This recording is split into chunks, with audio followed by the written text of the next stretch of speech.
सुबह का समय था। अर्जुन अपने खेत जाने की तैयारी कर रहा था। वो गांव का एक धनवान और मेहनती व्यक्ति था। तभी उसकी पत्नी गौरी उसके पास आ गई। कितनी बार कहा है कि खेत में जाने से पहले दही खाकर जाया करो। दही खाने के बाद हर काम शुभ होता है। एलो, तो खाली हाथ क्यों आई? दही लेकर आती, खिला देती। अब जो भी है जल्दी करो। तुम तो जानती हो कि मुझे खेत में जल्दी जाना पड़ता है। जब तक मैं खेत में नहीं जाता मजदूर ठीक से काम ही नहीं करते। जाओ लेकर आओ, जाओ जाओ जाओ, जल्दी जाओ। गौरी तुरंत एक कटोरी में दही लेकर आई। अर्जुन ने दही खाया और मुस्कुराते हुए घर से बाहर निकल गया।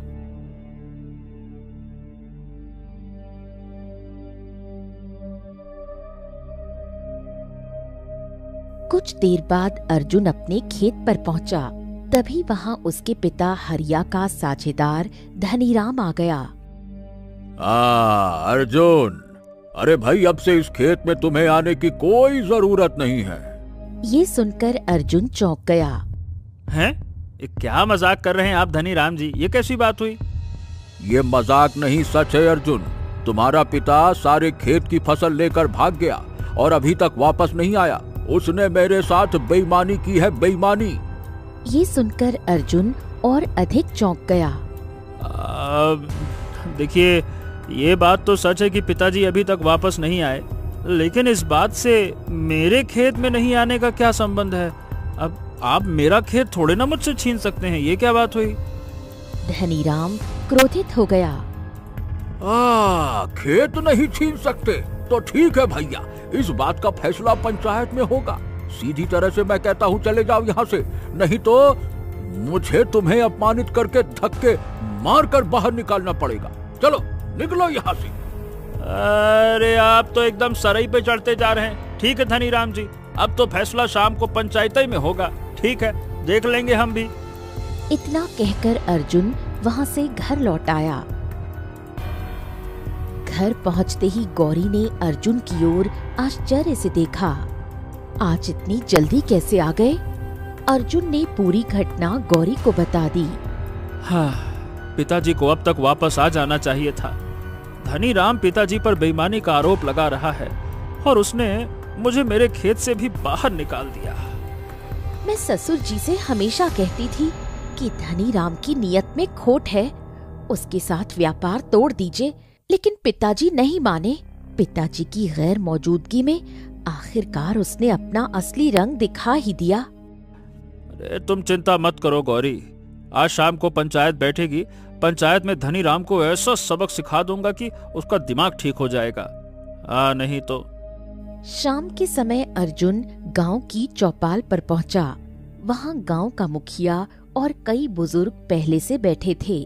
धनीराम भी वहीं मौजूद था। बताओ धनीराम, आ गया अर्जुन, क्या कहना है तुम्हारा?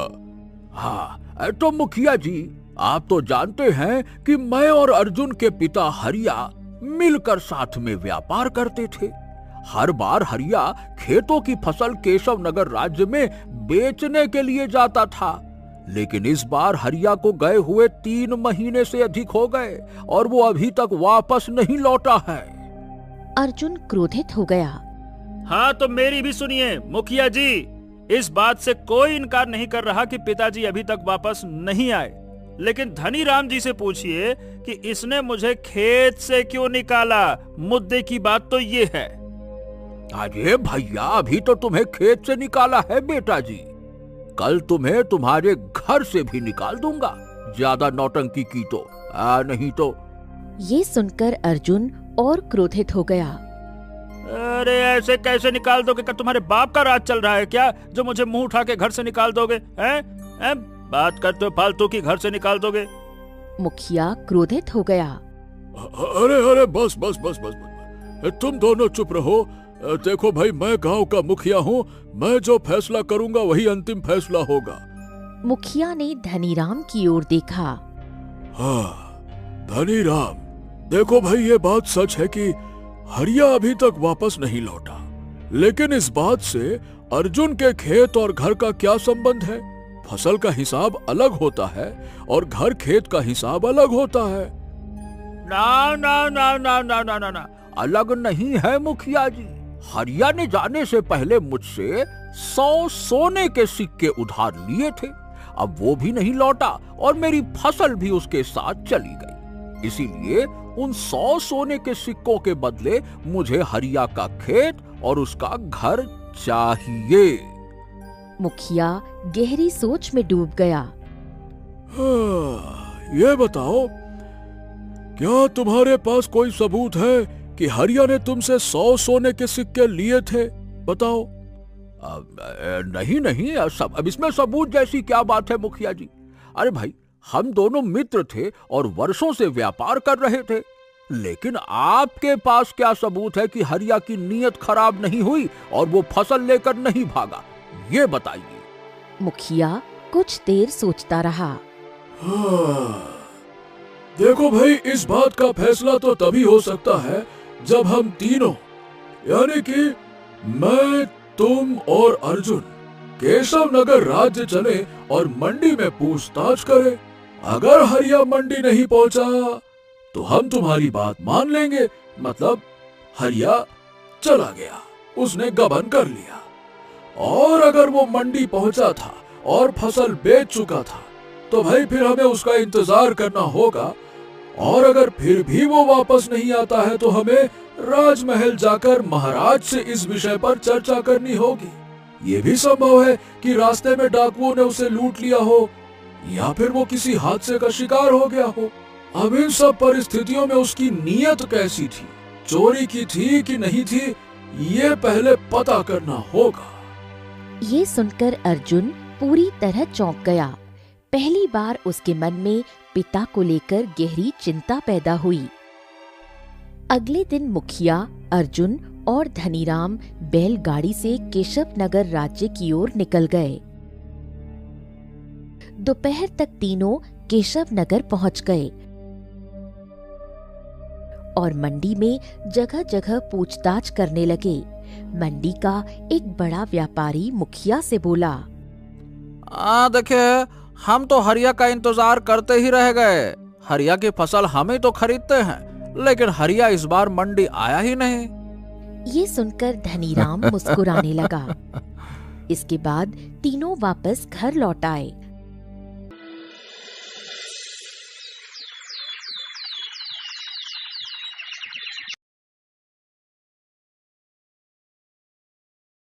अगले दिन फिर से गांव की चौपाल जमी। पंचायत के सामने धनीराम खड़ा था। तो अब बताइए, क्या कहेंगे मुखिया जी? कल आपने ही तो गांव के सामने ऐलान किया था कि हरिया मंडी नहीं पहुंचा तो मेरी बात सही मानी जाएगी। अब बताइए, हरिया की नीयत चोरी करने की थी कि नहीं थी? बताइए। मुखिया ने अर्जुन की ओर देखा। ठीक है, तो देखो अर्जुन, अब मैं अपने फैसले के खिलाफ तो नहीं जा सकता। तुम्हें अपना खेत और अपना घर धनीराम को देना होगा। ये सुनकर अर्जुन चौंक गया। क्या बात करते हैं मुखिया जी, ये तो बिल्कुल बेकार फैसला। ये क्या फैसला हुआ ये? लेकिन ये पंचायत का फैसला है और तुम्हें मानना पड़ेगा। अरे लेकिन मुखिया जी, मैं अपनी पत्नी को लेकर कहाँ जाऊंगा? अगर मेरा खेत ही मुझसे छिन गया तो फिर मैं क्या करूंगा? मुखिया कुछ देर सोचता रहा। क्यों धनीराम, तुम अपना एक छोटा सा खेत का टुकड़ा अर्जुन को दे दो, जिससे कि ये अपना और अपनी पत्नी का पेट पाल सके। अब देखो भाई, आखिर है तो ये तुम्हारे व्यापारिक मित्र का बेटा ही ना। अब हाँ, ये बात बिल्कुल सही कही आपने। क्यों नहीं, गांव की सीमा पर जो मेरा खेत है वो मैं अर्जुन को दे देता हूँ। अब मैं इसके पिता की तरह बेईमान थोड़ी ना हूँ। ये सुनकर अर्जुन क्रोधित हो गया। धनीराम, मेरे पिता को फिर दोबारा बेईमान कहने की गलती मत करना। और जो खेत तुम दे रहे हो ना, वो बंजर खेत है, वहाँ चारा भी नहीं उगता। बात करते हो। अरे तो क्या हो गया? मैंने सुना है कि तुम बहुत मेहनती किसान हो। मेहनती किसान तो बंजर से बंजर जमीन में भी अनाज उगा सकता है। मेहनत का फल बड़ा अच्छा होता है, तो भैया मेहनत करो, फल उगाओ। धनीराम, ये बताओ, क्या तुम कोई दूसरी जमीन दे सकते हो? बिल्कुल नहीं दे सकता ना। दो अर्जुन, अब धनीराम जो तुम्हें जमीन दे रहा है यही काफी है। अब आगे कैसे रहना है ये तुम देख लो।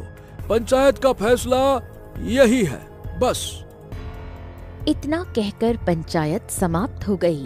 अर्जुन निराश होकर घर लौट आया और उसने सारी घटना गौरी को बता दी। ये तो सरासर गलत फैसला है। अरे तो क्या करूं? अब तो मुझे पिताजी की चिंता होने लगी है। पंचायत ने पिताजी को ढूंढने का प्रयास भी नहीं किया, उल्टा मेरे घर और मेरे खेत छीन लिए।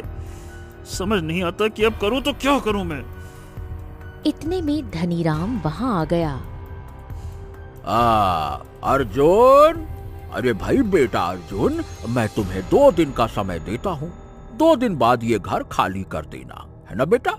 चलो चलो ठीक है। इतना कहकर धनीराम वहां से चला गया। शाम के समय अर्जुन धनीराम के दिए हुए बंजर खेत में गया और उसे देखने लगा। उसकी आंखों में आंसू भर आए। कुछ देर बाद वो जंगल गया और वहां से लकड़ियां और बांस काट कर लाया। उसने झोपड़ी बनानी शुरू कर दी। 2 दिन की कड़ी मेहनत के बाद झोपड़ी तैयार हो गई। झोपड़ी तैयार होने के बाद अर्जुन घर आया। गौरी, अपना सामान बांध लो। मैंने बंजर खेत में झोपड़ी बना ली है। अब से हम दोनों वहीं रहेंगे। कम से कम रहने का ठौर तो है। चलो आओ, चलो चलते यहाँ से। धनवानों की तरह जीवन बिताने वाले अर्जुन और गौरी आंखों में आंसू लिए अपना जरूरी सामान लेकर झोपड़ी की ओर चल पड़े। अगले दिन अर्जुन बंजर खेत में हल चलाने की कोशिश करने लगा। समय धीरे धीरे बीतने लगा। कुछ ही समय बाद गांव में भयंकर गर्मी पड़ने लगी। आसमान से बारिश बिल्कुल बंद हो गई। गांव के लोग आकाश की ओर असहाय नजरों से देखने लगे। हाँ, लगता है कि इस बार भीषण गर्मी पड़ेगी। मुझे तो वर्षा होने की दूर दूर तक कोई आस ना दिख रही मुखिया जी। मुझे नहीं लगता कि इस बार वर्षा होगी। हाँ, सही कहते हो। इधर दूसरी ओर अर्जुन तपती दोपहरी में अपने बंजर खेत में बैठा था। कुछ देर बाद गौरी झोपड़ी से बाहर आई। आखिर कब तक आप इस बंजर जमीन में मेहनत करके अपने आप को थकाते रहेंगे? अगर पानी की कुछ बूंदें भी गिर जाती तो उम्मीद रहती, लेकिन इस बार तो दूर दूर तक बादल भी नजर नहीं आ रहे। अर्जुन की आंखों में आंसू आ गए। गौरी, हमारे पास जो थोड़ा बहुत धन था वो भी खत्म हो गया। मैं गांव में किसी के आगे हाथ नहीं फैलाऊंगा। मेरे पास इस बंजर जमीन में मेहनत करने के अलावा और कोई रास्ता नहीं है, कोई रास्ता नहीं है। गौरी की आंखों में भी आंसू आ गए, लेकिन झोपड़ी में पानी खत्म हो चुका है। कुछ देर बाद अर्जुन हाथ में मटका लेकर गांव की ओर गया। जैसे ही वो गांव के कुएं पर पहुंचा, उसने देखा कि कुआं सूख चुका था। उसी समय गांव का एक व्यक्ति वहां आ गया। अर्जुन, अरे भाई अर्जुन, गांव के सारे कुएं सूख चुके हैं। ऐसा लग रहा है जैसे अकाल आने वाला है। गांव के लगभग सभी तालाब भी सूख चुके हैं। जिन तालाबों में थोड़ा बहुत पानी बचा है वो या तो गांव के मुखिया के अधीन है या धनीराम के। ये सुनकर अर्जुन चुपचाप वहां से चला गया और गांव के मुखिया के पास पहुंचा।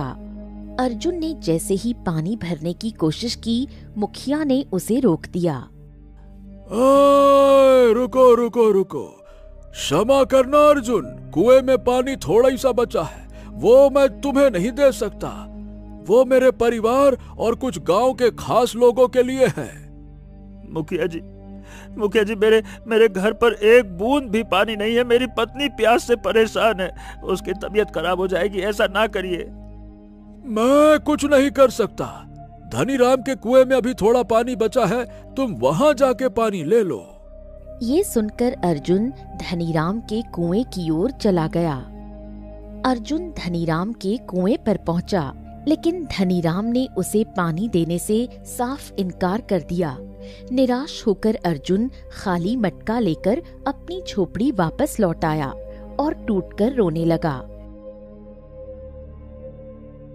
अर्जुन की हालत देखकर गौरी उसके पास आई।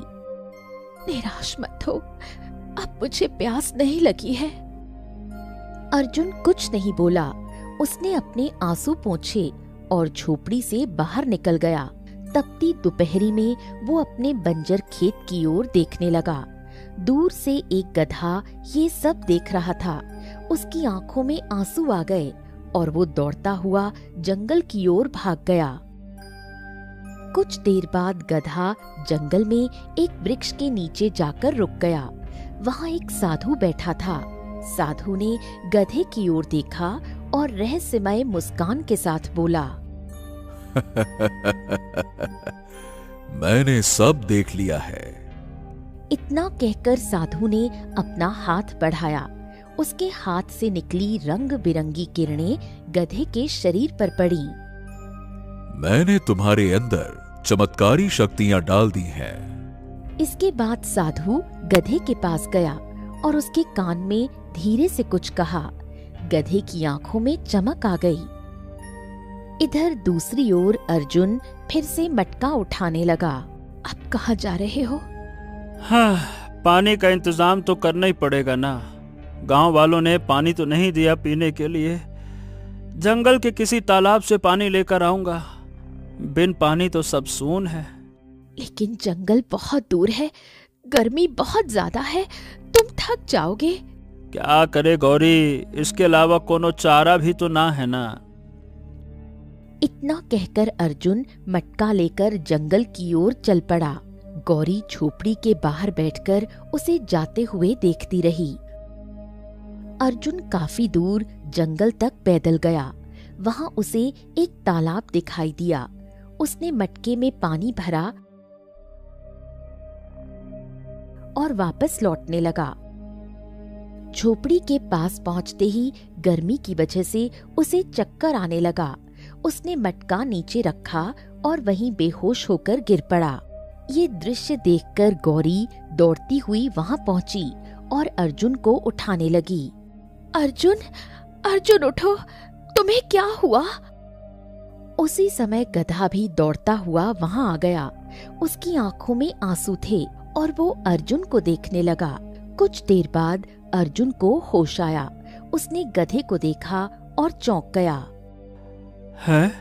ये गधा कैसा है? पता नहीं, तुम अचानक बेहोश हुए तो ये दौड़ता हुआ आया और तुम्हें देखकर रोने लगा। अर्जुन ने गधे की ओर गौर से देखा। मुझे तो ये प्यासा लग रहा है। एक काम करो ना गौरी, थोड़ा इसको भी पानी पिला दो। लेकिन तुम इतनी मेहनत से पानी लाए हो, ये पानी इसे नहीं पिलाना चाहिए। अरे नहीं नहीं, ऐसा नहीं कहते गौरी। तुमने अभी कहा ना कि मेरी हालत देखकर इसकी आंखों में आंसू आ गए, जबकि गांव में किसी को मुझ पर दया नहीं आई। गांव वालों से बेहतर तो ये बेजुबान गधा है। कम से कम इसे मुझ पर दया तो आई। पिला दो पानी बेचारे को, पिला दो। अर्जुन ने गधे को पानी पिलाया। इसके बाद वो गौरी के साथ झोपड़ी के अंदर चला गया। अगले दिन गौरी अर्जुन से बोली, मुझे लगता है हमें यहाँ से अब चले जाना चाहिए। बंजर जमीन किसी काम की नहीं है, ऊपर से बारिश भी नहीं हो रही। आखिर हम कब तक इस झोपड़ी में रहेंगे? अर्जुन गहरी सोच में डूब गया। हाँ, तुम सही कह रही हो गौरी। मुझे भी अब ऐसा ही लगता है, लेकिन समझ नहीं आता कि जाऊं तो जाऊं कहाँ। हम कल ये गांव छोड़कर चले जाएंगे। अब तक मैं केवल पिताजी की आस में रुका था, लेकिन अब नहीं लगता कि पिताजी वापस आएंगे। अब यहाँ से चलना पड़ेगा। इतना कहते ही अर्जुन की आंखों से आंसू बहने लगे। अर्जुन चुपचाप बैठा रहा और रात हो गई। रात के समय गर्मी की वजह से वो झोपड़ी से बाहर आ गया और अपनी बंजर जमीन की ओर देखने लगा। तभी अचानक उसकी नजर गधे पर पड़ी, जिसकी आंखें विचित्र अंदाज में चमक रही थीं। अगले ही पल गधा बंजर जमीन के एक हिस्से की ओर गया और अपने पैर से जमीन खोदने लगा। ये देखकर अर्जुन चौंक गया। आखिर ये कर क्या रहा है? अर्जुन गधे के पास गया। ओ भाई, क्या क्या कर रहे हो तुम? लेकिन गधा लगातार उसी जगह जमीन खोदता रहा। कुछ देर बाद गौरी भी वहां आ गई। तुम रात में यहाँ क्या कर रहे हो? अर्जुन ने सारी घटना गौरी को बता दी। पता नहीं इस गधे को क्या हो गया है, अपने पैर इस जमीन पर मारे जा रहा है, देखो। गौरी गहरी सोच में डूब गई। अर्जुन, मुझे लगता है ये हमें कुछ बताने की कोशिश कर रहा है। लेकिन क्या? चलो इस जगह को खोदकर देखते हैं, क्या पता ये हमें कुछ बताना चाह रहा हो। अर्जुन तुरंत एक फावड़ा लेकर आया और उस स्थान को खोदने लगा। कुछ देर बाद जमीन के अंदर से सोने से भरा हुआ एक कलश निकल आया। ये देखकर गौरी चौंक गई। ये तो सोने से भरा हुआ कलश है। इसका मतलब ये गधा हमें यही दिखाना चाह रहा था। अर्जुन आश्चर्य में पड़ गया। तभी अचानक आकाश काले बादलों से घिर गया। हल्की हल्की वर्षा शुरू हो गई और ठंडी हवा चलने लगी। गौरी खुश हो गई। लगता है भगवान ने हमारी सुन ली अर्जुन। बारिश भी हो रही है और हमें इतना सारा सोना भी मिल गया। अर्जुन की आंखों में खुशी के आंसू आ गए। अर्जुन सोने से भरा हुआ कलश लेकर गौरी के साथ झोपड़ी के अंदर चला गया। पूरी रात वर्षा होती रही। अगली सुबह अर्जुन गौरी से बोला, अरे अब क्या करें? ये तो बहुत सारा धन है। अब हम गांव छोड़कर नहीं जाएंगे, हम यहीं रहेंगे। एक अच्छा उपजाऊ खेत खरीदेंगे और उसके सामने ही एक अच्छा घर बनवाएंगे। हाँ, तुम ठीक कह रही हो। मैं अपना व्यापार फिर से शुरू करूंगा। अर्जुन ने अपने ही गांव में एक उपजाऊ खेत खरीद लिया और घर बनवाना शुरू कर दिया। कुछ समय बाद एक दिन धनीराम की नजर उपजाऊ खेत के सामने बनते हुए एक सुंदर घर पर पड़ी। अरे, ये किसका घर बन रहा है? ये खेत तो सुखिया चाचा का था। इस खेत पर तो मेरी काफी समय से नजर थी, लेकिन उन्होंने मुझे बेचा नहीं। पास खड़ा गांव का व्यक्ति मुस्कुराने लगा।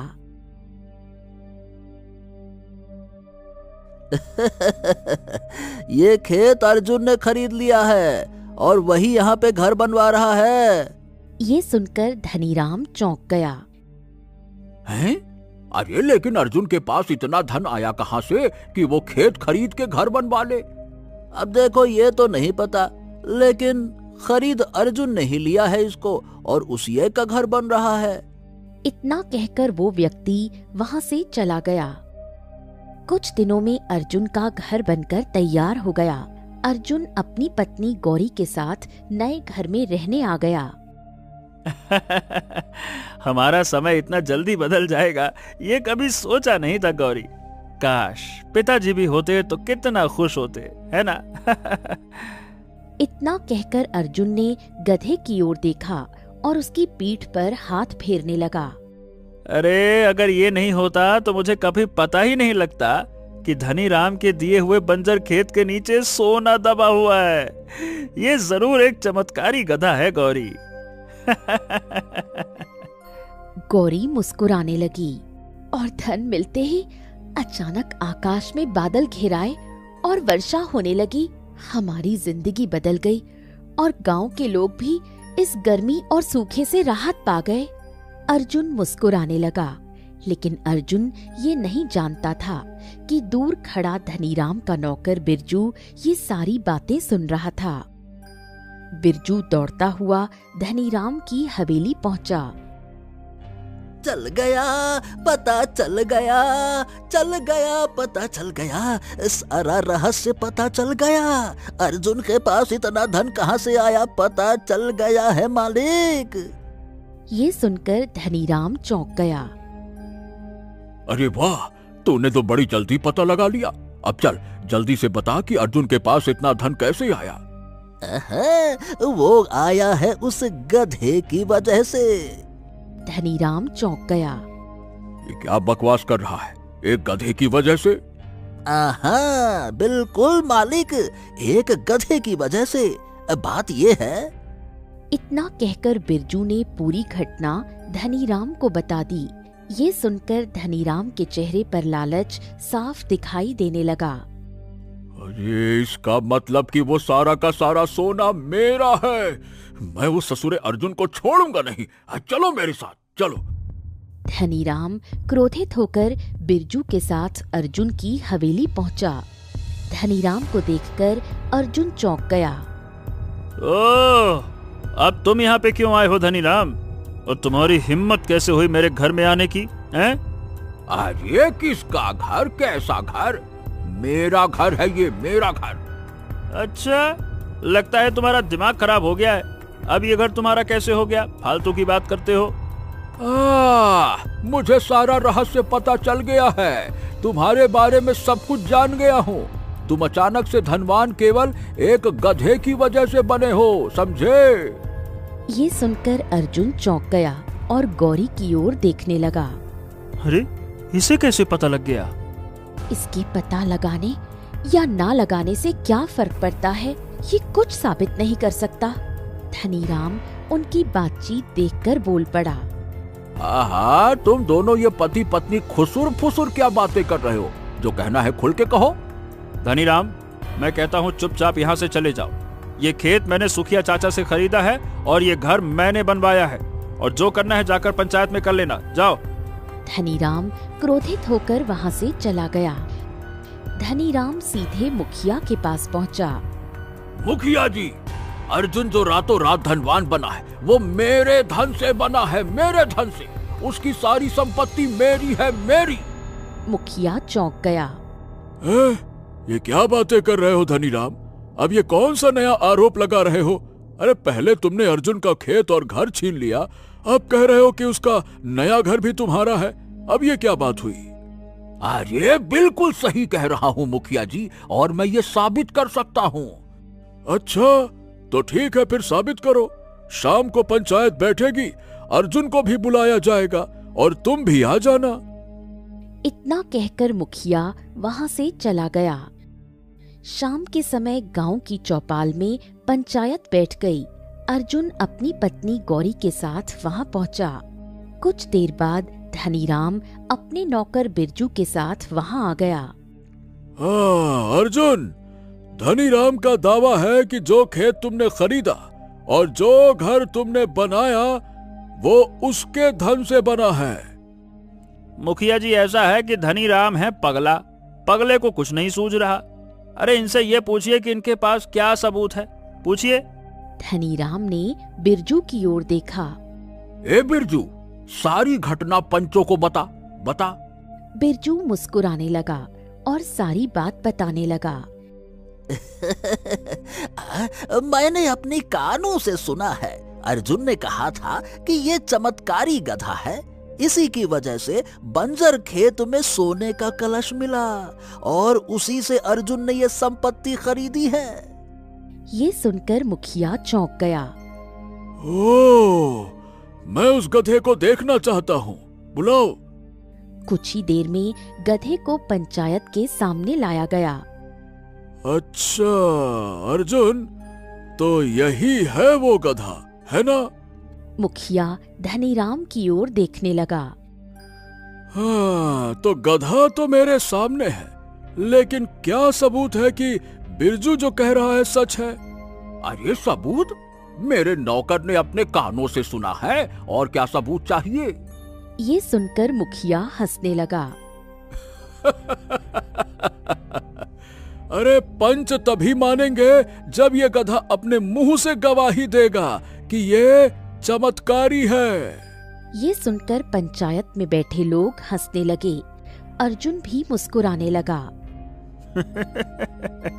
मुखिया जी, मैं कहता हूँ कि आप अपना समय बर्बाद कर रहे हैं। सच ये है कि धनीराम किसी की सफलता सहन नहीं कर सकता, बस यही सत्य है।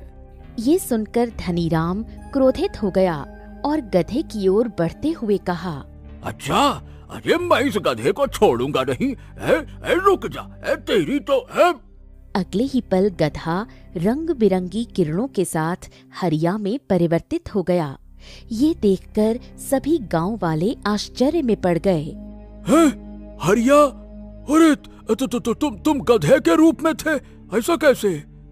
पिताजी, पिताजी, ये क्या? आप गधे के रूप में कैसे?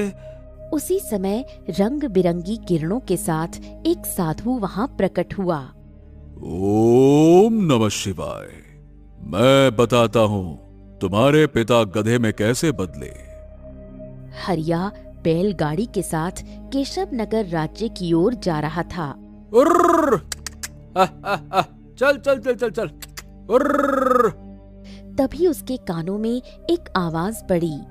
रुक जाओ, क्या तुम मुझे केशव नगर राज्य तक छोड़ दोगे? हरिया पीछे मुड़ा। हाँ हाँ महाराज, क्यों नहीं, आइए आइए, लेकिन हाँ, तुम्हें किराया देना पड़ेगा। ये सुनकर साधु चौंक गया। साधु से किराया मांगते हुए तुम्हें जरा भी दया नहीं आती? व्यापारी हूं मैं महाराज, मुफ्त में किसी की मदद ना करता। चलना हो तो चलो, किराया देना पड़ेगा। ये सुनकर साधु की आंखों में क्रोध झलक आया। अच्छा, तुझे तो सबक सिखाना पड़ेगा। मैं तुझे श्राप देता हूँ कि तू गधा बन जा। जब तक तू दूसरों के दुख को नहीं समझेगा, तब तक गधे के रूप में रहेगा। तथास्तु। अगले ही पल हरिया गधे में बदल गया। साधु वहीं वृक्ष के नीचे बैठ गया। उस दिन के बाद गधा जंगल में भटकता रहा।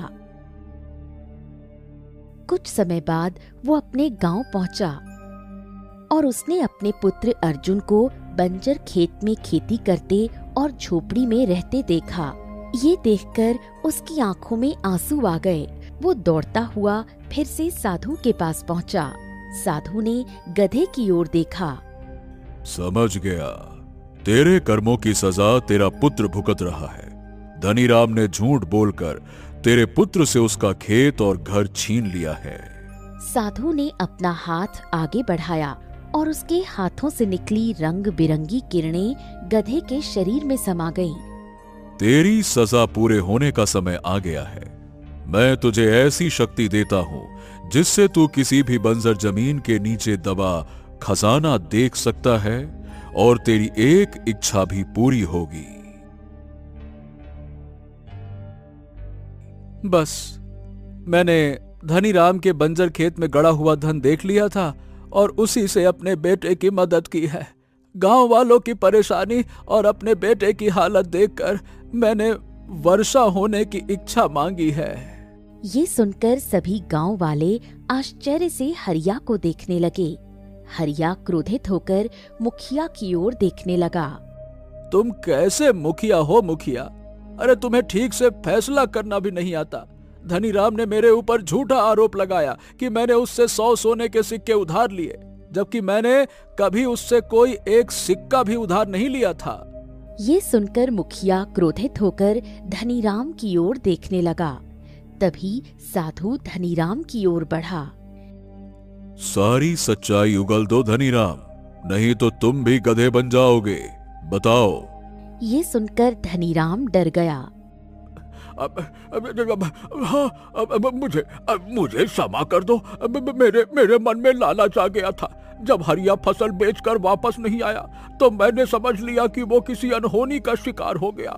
मैं काफी समय से हरिया के उपजाऊ खेत को हड़पना चाहता था, इसीलिए मैंने झूठ बोला कि हरिया ने मुझसे सोने के सिक्के उधार लिए थे। ये सुनकर मुखिया क्रोधित हो गया। ध्यान से सुनो धनीराम, तुम्हें अर्जुन की संपत्ति वापस करनी होगी, चाहे जो हो जाए। समझ गए? धोखेबाज, चालबाज, लालची कहीं के। ठीक है, मैं हरिया और अर्जुन का खेत और घर सब वापस कर दूंगा। माफ कर दो। उसी समय साधु रंग बिरंगी किरणों के साथ वहां से गायब हो गया। अर्जुन को अपना घर और खेत दोबारा वापस मिल गए। वो अपने पिता हरिया के साथ खुशी खुशी घर लौट आया।